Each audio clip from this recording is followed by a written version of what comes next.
لله والصلاة والسلام على سيدنا محمد وعلى آله وأصحابه أجمعين.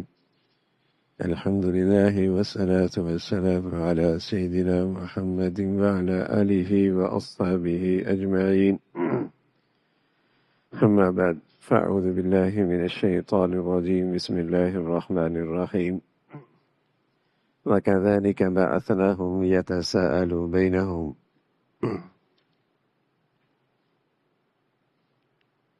یہ نوجوان جو اللہ والے تھے، اللہ تعالیٰ نے ان کے ساتھ اپنی قدرت کا ایک خاص معاملہ فرمایا اور ایک طویل عرصے تک وہاں آرام فرما رہے، کہف میں آرام فرما رہے. یہ بھی اللہ کی قدرت تھی، غیر معمولی بات تھی. پھر اس سے بھی زیادہ ایک اور معجزہ، ایک اور کرامت،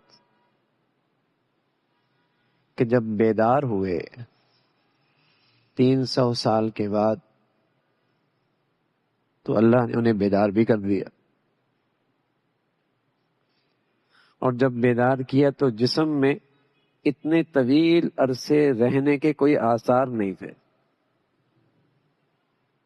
کہ بوڑھے ہو گئے ہوں، بال بڑے ہو گئے ہوں، جلد خراب ہو گئی ہو.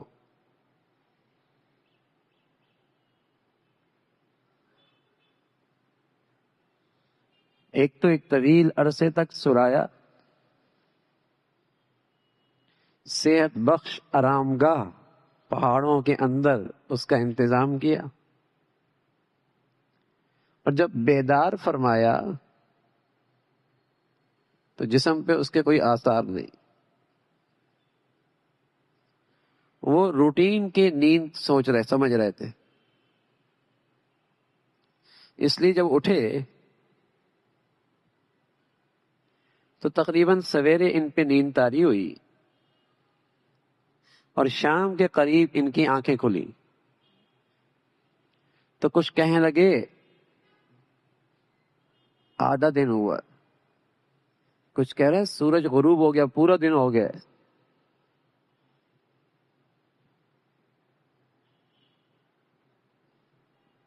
آپس میں بات کرنے لگے، ورنہ اگر جسم پہ اس کے آثار ہوتے تو پہلے تو اسی کو دیکھ کر پریشان ہو جاتے.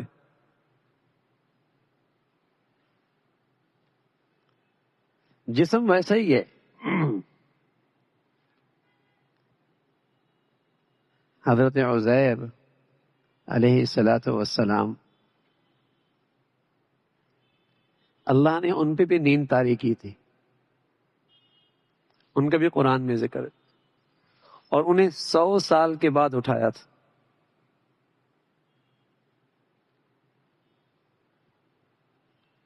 ان کی جو سواری تھی وہ تو مر کر سڑ کر مٹی ہو گئی تھی. ان کے ساتھ جو کھانے کی چیزیں تھیں وہ ویسی کی ویسی محفوظ تھی.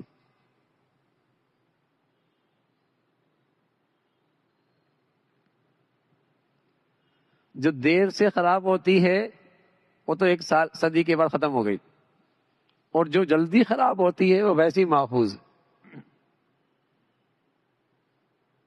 حضرت عزیر علیہ السلام ان کے بھی ذکر قرآن میں. 100 سال کے بعد اللہ نے انہیں اٹھایا، اور وہ بھی جب اٹھے تو یوں ہی کہنے لگے کتنی دیر لیٹے ہو بھائی، دن آدھا دن. تو یہ بھی جب بیدار ہوئے تو ایک دوسرے سے پوچھنے لگے کم لبثتم، قالوا لبثنا یوما او بعض یوم، کتنے ٹھہرے؟ کہنے لگا دن آدھا دن. کسی نے کہا سورج غروب ہو گیا، کسی نے کہا نہیں ابھی سورج غروب نہیں ہوا، ابھی پورا دن نہیں ہوا. اور دوسری طرف باہر دنیا بدل چکی ہے، نسلیں بدل چکی ہیں، حکومتیں، سلطنتیں بدل چکی ہیں. لوگوں کے نظریات، سوچ بدل چکی ہے، پورا معاشرہ، سوسائٹی کا رنگ بدل چکا ہے،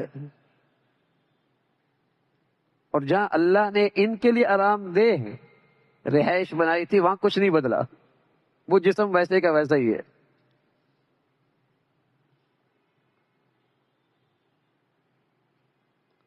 اللہ اللہ ہے، اور آج بھی وہ اللہ کی ذات اپنی پوری قدرت کے ساتھ ہے۔ اللہ تعالیٰ ان نوجوانوں کی کہانی نہیں سنا رہے، بلکہ ان کا عقیدہ، ان کا عزم، ان کا استقامت، ان کا اللہ کی ذات پہ یقین، ان کا اللہ کی ذات پہ اعتماد اور بھروسہ، اور پھر اللہ کا ان کے ساتھ معاملہ، قرآن اس واقعے میں یہ بتانا چاہتا۔ اس لیے اس واقعے کی جزیات نہیں بتا رہے کہ کتنے تھے، گنتی میں 5 تھے 6 تھے، یہ نہیں بتا رہا قرآن۔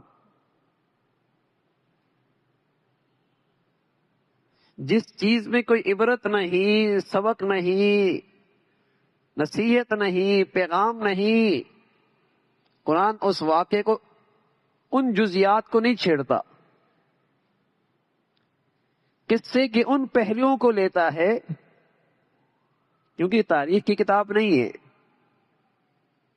قصے اور کہانیوں کی کتاب نہیں ہے، یہ نصیحت کی کتاب، ہدایت کی کتاب۔ اللہ سے محبت بڑھ جائے، اللہ سے تعلق بڑھ جائے، اللہ کی معرفت نصیب ہو جائے، قرآن اس لیے آیا ہے۔ تو اس واقعے میں اسی حصے کو ذکر کر رہا جس کا تعلق عقیدے سے، عزم سے، یقین سے، استقامت سے، قربانی سے، اور اللہ کا پھر ان پر کیا معاملہ ہے، اور اللہ نے کیسے اپنی قدرت سے پھر ان کی مدد کی، ان کے ایمان، ان کے یقین، ان کی قربانی کی کیسی لاج رکھی، جس طرح انہوں نے اللہ کو پہچانا، پھر اللہ نے اپنی شان سے ان کی مدد اور نصرت بھی ویسی ہی فرمائی۔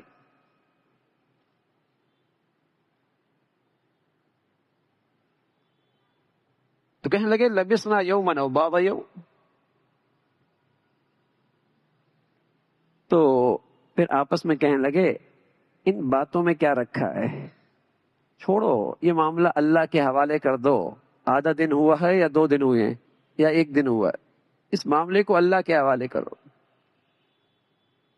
ایسی بات اور ایسی بحث جس کا نہ دین کا فائدہ نہ دنیا کا فائدہ، اسے چھوڑو۔ اس لیے پیارے نبی صلی اللہ علیہ وسلم فرمایا کرتے تھے میں تمہیں ایسی چیز بتاؤں جو تمہیں جنت کے قریب کر دے اور جہنم سے دور کر دے؟ کہ یا رسول اللہ ضرور بتائیے۔ فرمایا بے مقصد چیزوں کے کیڑے نکالنا، بال کی کھال نکالنا، بلا وجہ اس کو کوریدنا۔ ارے میاں اس چیز میں پڑھنے کی ضرورت کیا ہے، اس کو کوریدنے کی ضرورت کیا ہے؟ کوئی دنیا کا فائدہ، کوئی آخرت کا فائدہ، کوئی دین کا فائدہ؟ فرمایا اگر تم اس سے بچنے کی عادت بنا لو یہ تمہیں جہنم سے دور کر دے گی، جنت سے قریب کر دے گی۔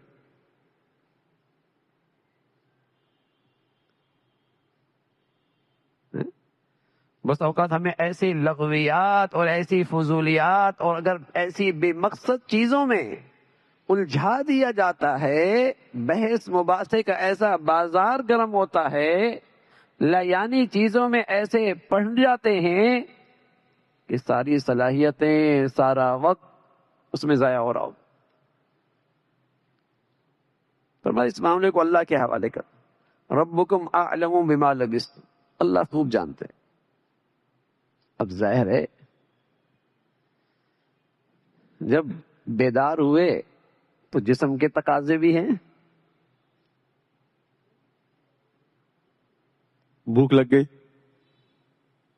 بھوک لگ گئی، نہیں لگی تو 3 صدیوں تک نہیں لگی۔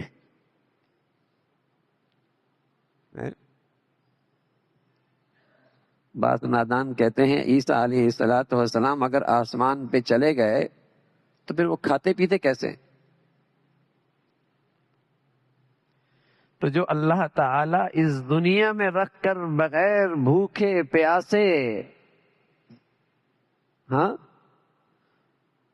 ان کی حاجت ختم کر سکتا ہے، اس کے لیے آسمانوں پہ مہمان نوازی کرنا کیا مشکل ہے؟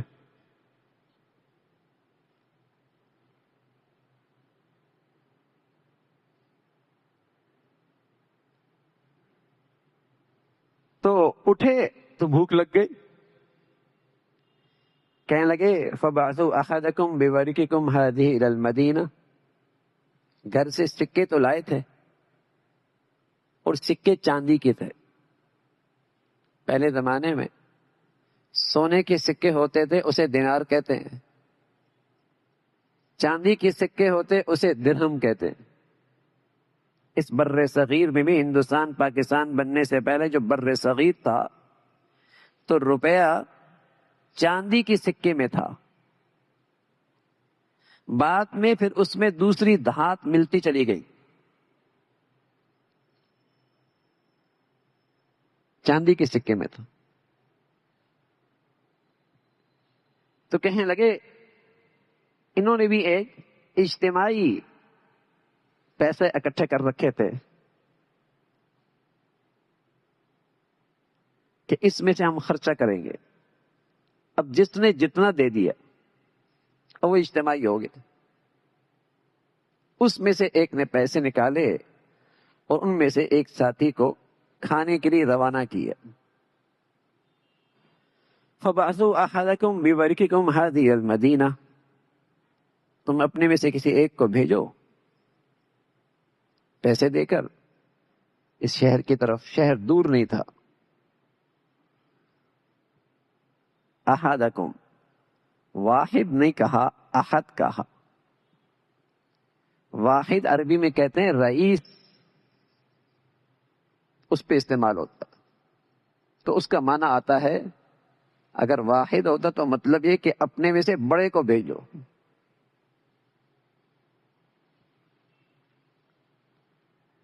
تو یہاں واحد نہیں احد، اپنے میں سے کسی کو بھیج دو، شہر بھیج دو۔ فَلْيَنظُرْ أَيُّهَا أَزْكَىٰ طَعَامًا، اور اسے ہدایت کی کہ تھوڑے سے وہ غور کر لے، فکر کر لے کہ اس لیے کہ شہر میں بت پرستی ہے، شرک بہت ہے، وہاں لوگ غیر اللہ کے نام پہ ذبح کیا کرتے تھے، تو ذبیحہ حلال نہیں ہوتا تھا، حرام ہوتا تھا۔ تو اس سے خاص تلقین کی کہ ایسی جگہ سے لے کے آنا جہاں کھانا حلال ہو۔ اللہ کے نیک بندے اپنی روحانیت کی حفاظت کے لیے اپنے لقمے پر خاص نظر رکھا کرتے۔ اللہ کے نیک بندے اپنی ایمان اور اپنی روحانیت کی حفاظت کے لیے جو کھا رہا ہے پی رہا ہے اس پہ ان کی خاص توجہ ہوتی تھی، کھا کیا رہا،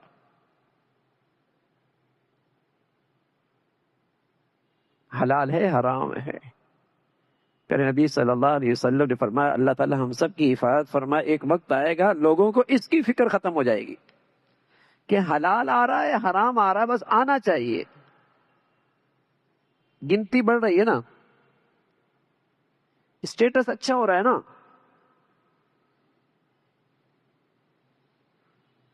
بس آنا چاہیے، حلال ہے حرام ہے۔ اور لقمہ حرام سے ایمان اور روح اس کی موت ہے، روحانی زندگی کی موت ہے، طبیعتیں مست ہو جاتی ہیں۔ فرمایا دیکھو حلال لے کے آنا، اچھی طرح بازار کا جائزہ لینا اور وہاں جانا جہاں تمہیں پاکیزہ اور حلال کھانا ملے۔ اب اس کی فکر کم ہوتی چلی جا رہی ہے۔ ہمارے بچے کون سے چاکلیٹ کھاتے ہیں، یہ کہاں سے بن کے آ رہی ہے، کون سا بسکٹ، اس میں کون سا غذا ہے، کون سی اس کے اجزاء ہیں، اس کی فکر کم ہوتی چلی جا رہی.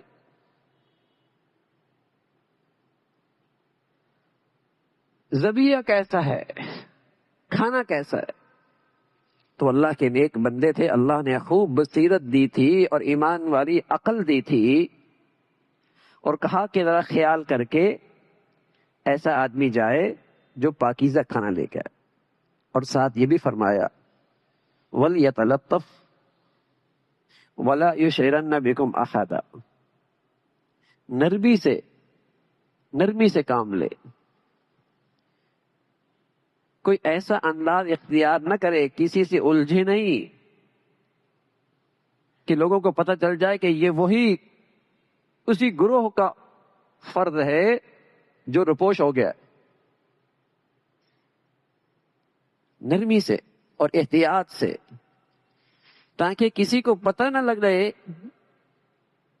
کہ ہمارا تعلق اس روپوش نوجوانوں سے ہے جو اچانک روپوش ہو گئے تھے اور پھر تلاش بسیار کے باوجود موقع ہی نہیں ملے. اس لیے احتیاط سے جانا. اور ساتھ کہا کہ اگر خدا نہ خواستہ ایسا ہو گیا اور ان کو ہمارے بارے میں پتہ لگ گیا تو اس حقیقت کا تذکرہ فرمایا جس کی وجہ سے انہوں نے غار میں پناہ دی تھی.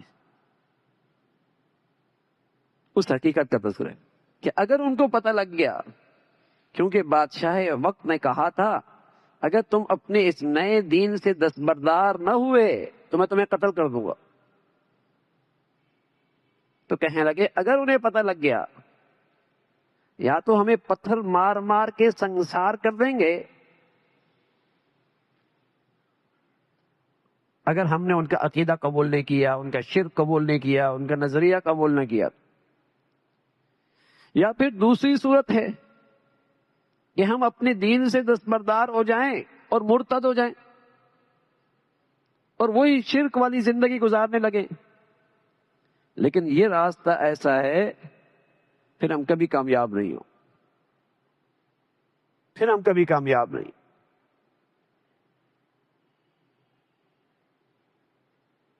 اس لیے دنیا سے زیادہ آخرت کی کامیابی کو سامنے رکھنا، محتاط جانا، احتیاط سے جانا. اب یہ نوجوان جب باہر نکلا تو گلیاں بدلی ہوئی، سڑکیں بدل ہوئی، راستے بدلی ہوئی ہے، نقش و نگار بدلی ہوئی ہے، لوگ بدلی ہوئی ہے. پہلے کیسے لوگ نظر بھی نہیں آ رہے.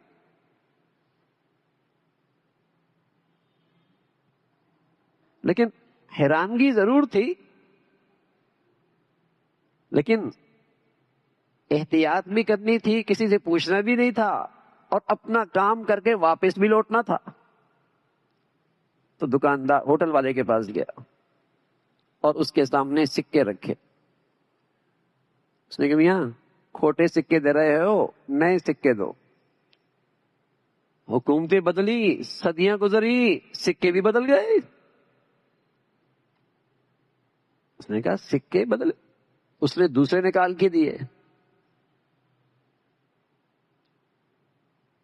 تو وہ ہوٹل والا سکوں کو دیکھتا ہے، اس نوجوان کو دیکھتا ہے، سکوں کو دیکھتا ہے، نوجوان کو دیکھتا ہے. اس کا شک یقین کی طرف بڑھنے لگا. اسے ایک تو شک یہ ہوا کہ کہیں اس نوجوان کے ہاتھ میں کوئی پرانے زمانے کا خزانہ تو ہاتھ نہیں آ گیا.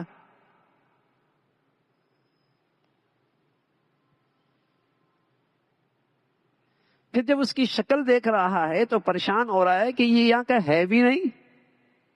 اس کی حیت، اس کا رنگ، اس کی نقش و نگار 3 صدیاں پہلے، بعد کے لوگوں میں نقش و نگار میں بھی فرق آتا ہے. تو اسے کہا کہ سچ سچ بتاؤ حقیقت کیا ہے ورنہ پولیس کے حوالے کر دوں. اب اس نوجوان کو یہ تو اندیشہ تھا کہ وقت کا حکمران ظالم ہے، جابر ہے، مشرک ہے، سچ بتا دیں جان چھوٹ جائے گی۔ اس نے ساری کہانی بتا دی۔ تو جیسی کہانی ساری بتلائی تو اس ہوٹل والے نے اسے حوصلہ دیا، تسلی دی، محبت کا اظہار کیا، اور وہ جو کسی وجہ سے اس علاقے سے اور اس شہر سے جان بچانے کے لیے نکلے تھے، وہ تو پورے ملک کے ہیرو بن گئے۔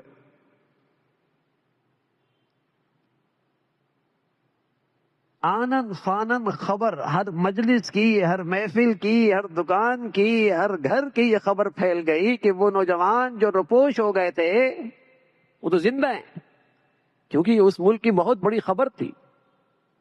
ان کا ریکارڈ، ان کے نام شاہی خزانے میں محفوظ تھے،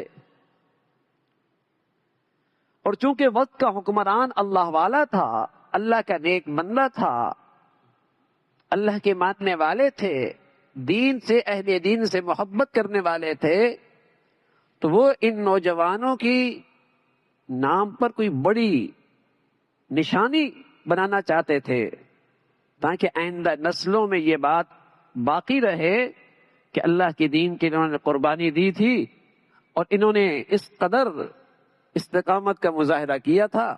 تو پورے ملک میں یہ واقعہ تو مشہور تھا ہی۔ تو ان نوجوان کو دربار میں لے گئے، اور عین اس وقت بادشاہ وقت سجدے میں تھا، گڑ گڑا کر دعائیں کر رہا تھا کہ اس ملک کے ایک حصے میں بعض لوگ انکار کر رہے تھے کہ مرنے کے بعد کوئی زندگی نہیں ہے، اور جب یہ نوجوان سے اس کی ملاقات ہوئی تو بادشاہ وقت کا اللہ کا شکر ادا کرتا ہے کہ اے اللہ، تو نے برہان بھیج دیا، دلیل بھیج دی، میں اپنی قوم کو سمجھا سکتا ہوں کہ جو اللہ صدیوں سلانے کے بعد بیدار کر سکتا ہے وہ اللہ مارنے کے بعد بھی زندہ کر سکتا۔ تو اللہ تعالیٰ کی مدد اور نصرت کے یہ سارے نقشے ہیں، اللہ تعالیٰ اس پہ یقین نصیب فرمائے۔ اللہم لک الحمد کلو ولک الشکر کلو، اللہم اعنا علی ذکرک وشکرک وحسن عبادتک، نستغفر اللہ ونتوب الیک، نستغفر اللہ ونتوب الیک، سبحان ربک رب العزة عما یصفون وسلام علی المرسلین والحمد للہ۔